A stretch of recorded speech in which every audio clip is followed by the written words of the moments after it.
This research is about the role of multilateral development banks and how they cooperate with national development banks.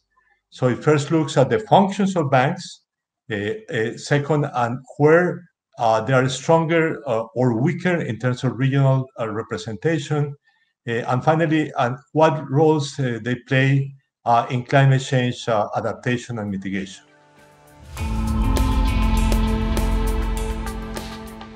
The first key finding is that the multilateral development banks play a very important counter-cyclical role. That is, they support very much the recovery of economies after crisis. This role is crucial under the current conditions, as they have to support emerging and developing countries overcome the effects of the COVID-19 crisis. It also looks at the structural issues that the banks have to support.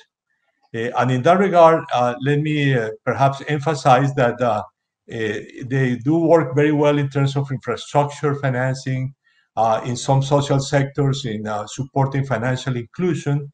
But in my analysis, they should strengthen their cooperation in terms of climate change adaptation and mitigation on the one hand, and in supporting innovative sectors of the economies in order to facilitate faster economic growth.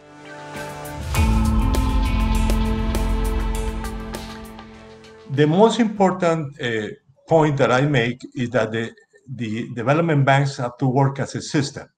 That is, the World Bank with the regional development banks, or regional and national development banks cooperate with each other in order to fulfill the functions that I mentioned. And in that regard, the one thing that I find missing in the current context is how the multilateral banks work with national development banks. So that should be a basic issue going forward.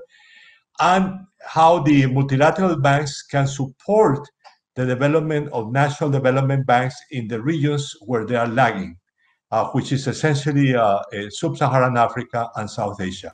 That is the poorest regions of the world.